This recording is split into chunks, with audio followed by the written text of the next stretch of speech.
I just had to let you know you're.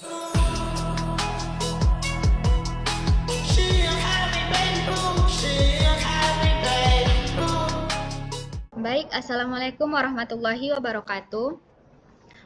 Yang terhormat Ibu Friatmi SPD MPD selaku dosen pengampu mata kuliah metodologi penelitian, serta teman-teman yang saya banggakan. Perkenalkan, nama saya Vina Putri Monita dengan NIM 2405389. Pada kesempatan kali ini saya akan bertugas sebagai moderator dalam presentasi online kelompok 3 dengan topik metodologi penelitian studi kasus. Yang anggota kelompok saya yang lainnya yaitu Valencia Putri Medina dengan NIM 2405330 dan Cantika Pratiwi Asri dengan NIM 2405308. Baiklah, materi pertama akan saya jelaskan sendiri, yaitu tentang pengertian studi kasus. Studi kasus adalah metode penelitian yang digunakan untuk memahami suatu fenomena atau masalah secara lebih mendalam, detail dalam konteks kehidupan nyata. Biasanya, studi kasus ini meneliti satu objek tertentu. Misalnya, satu orang, satu kelompok, satu organisasi, satu lembaga, atau peristiwa atau masalah dalam waktu tertentu. Baiklah, materi selanjutnya akan disampaikan oleh Cantika. Kepada Cantika, disilahkan. Baik, terima kasih kepada moderator untuk kesempatannya memberikan waktu kepada saya untuk menjelaskan materi berikutnya. Nah, di sini kita akan membahas tentang ciri-ciri penelitian studi kasus, yang dimana setelah dipaparkan oleh rekan saya tadi, yang dimana studi kasus itu adalah metode penelitian yang berfokus pada pemahaman mendalam tentang suatu fenomena dalam konteks kehidupan nyata. Ciri-cirinya meliputi sebagai berikut. Yang pertama, mengkaji suatu kasus atau beberapa kasus secara mendalam, yang dimana tidak hanya melihat permukaan, tetapi menggali satu atau beberapa kasus secara mendetail. Yang kedua, dilakukan dalam konteks nyata. Bisa juga penelitian ini dilakukan pada situasi asli seperti lapangan, bukan di laboratorium yang terkontrol. Yang ketiga yaitu menggunakan berbagai sumber data, yang dimana studi kasus ini mengandalkan triangulasi data, yaitu menggabungkan berbagai teknik seperti wawancara, observasi langsung, dan studi dokumen. Yang keempat ada bersifat deskriptif dan eksploratif, yang dimana bertujuan untuk menggambarkan secara rinci apa yang terjadi dan mengapa hal itu terjadi. Yang kelima adalah lebih menekankan pada proses daripada hasil kuantitatif. Ini lebih meningkatkan bagaimana sebuah fenomena terjadi daripada sekedar angka atau hasil statistik akhir seperti kuantitatif. Yang kedua ada jenis-jenis penelitian studi kasus, yang dimana studi kasus ini berdasarkan tujuannya dibagi menjadi 3 jenis utama. Yang pertama yaitu studi kasus intrinsik, yang dimana dilakukan karena penelitian ingin memahami secara khusus suatu kasus tertentu yang unik atau menarik, yang lebih berfokus pada kasus itu sendiri. Yang kedua ada studi kasus instrumental, yang dimana kasus ini digunakan sebagai alat instrumen untuk memahami isu yang lebih luas atau untuk mempertajam sebuah teori. Yang ketiga yaitu studi kasus kolektif, yang dimana penelitian studi kasus ini melibatkan beberapa kasus sekaligus untuk mendapatkan pemahaman yang lebih komprehensif atau untuk membandingkan antar kasus. Materi yang ketiga ada langkah-langkah melakukan penelitian. Langkah-langkahnya itu ada beberapa langkah-langkah. Yang pertama yaitu menentukan fokus penelitian. Ini bertujuan untuk menetapkan batasan apa yang ingin diteliti agar tidak meluas. Yang kedua, menentukan kasus atau subjek. Di sini kita bisa memilih individu, kelompok, organisasi, atau peristiwa yang akan dijadikan objek penelitian. Yang ketiga ada rumusan masalah, yang dimana membuat pertanyaan penelitian yang spesifik. Yang keempat, mengumpulkan data. Seperti kita turun ke lapangan untuk melakukan wawancara, observasi, dan mengumpulkan dokumen.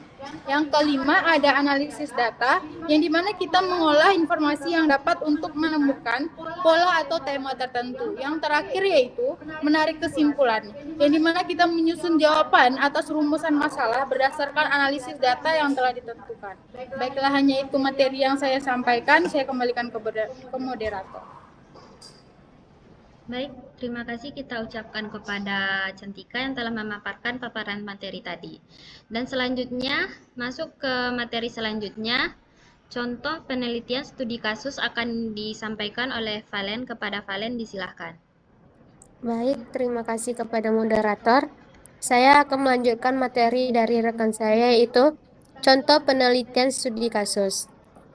Contohnya ialah yakni menjadi korban perdagangan manusia atau human trafficking pada tahun 2013 hingga 2018. Dalam rentang waktu 5 tahun, ia mengalami banyak penyiksaan dari pelaku, baik pelaku penyalur maupun pelaku transaksi.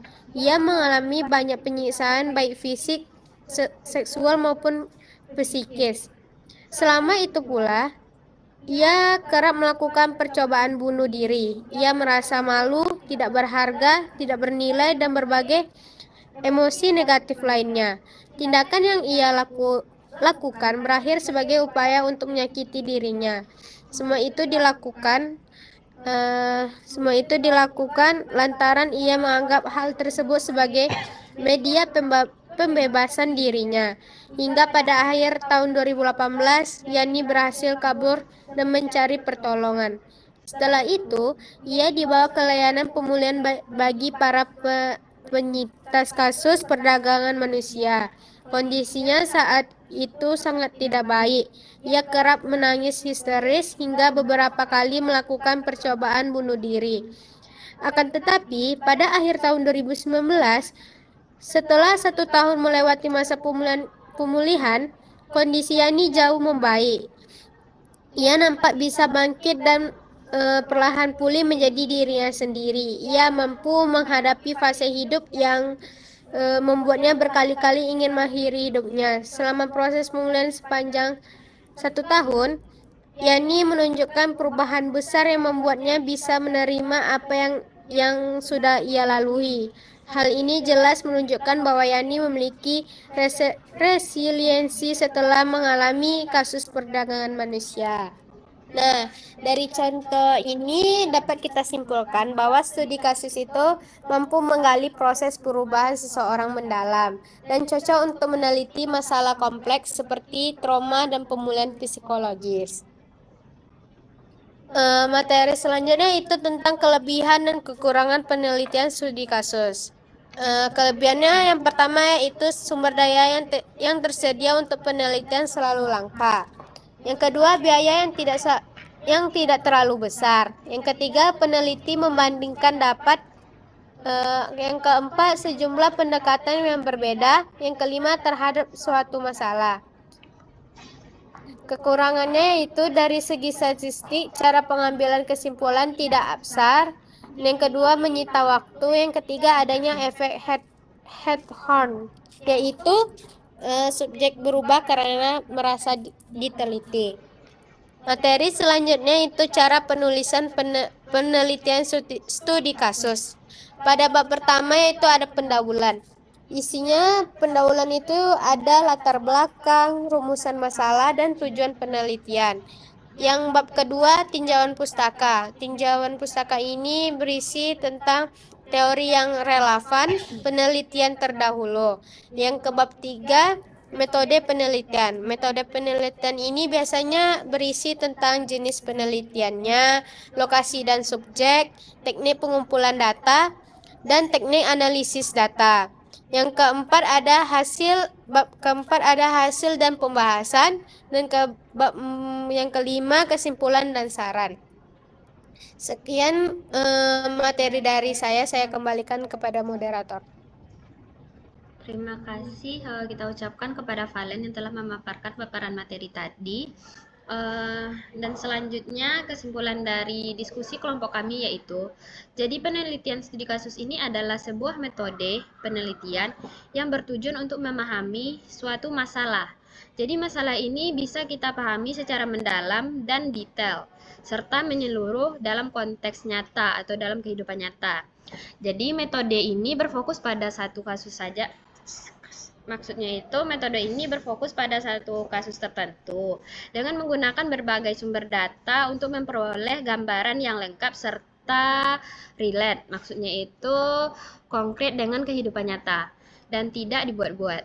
Meskipun sulit digeneralisasikan, studi kasus ini sangat efektif untuk mengkaji masalah yang kompleks serta detail dan kontekstual. Baiklah, sekian pemaparan dari kelompok 3. Apabila ada salah dan janggal dalam penyampaian materi tadi, kami minta maaf, dan kami akhiri dengan Assalamualaikum warahmatullahi wabarakatuh.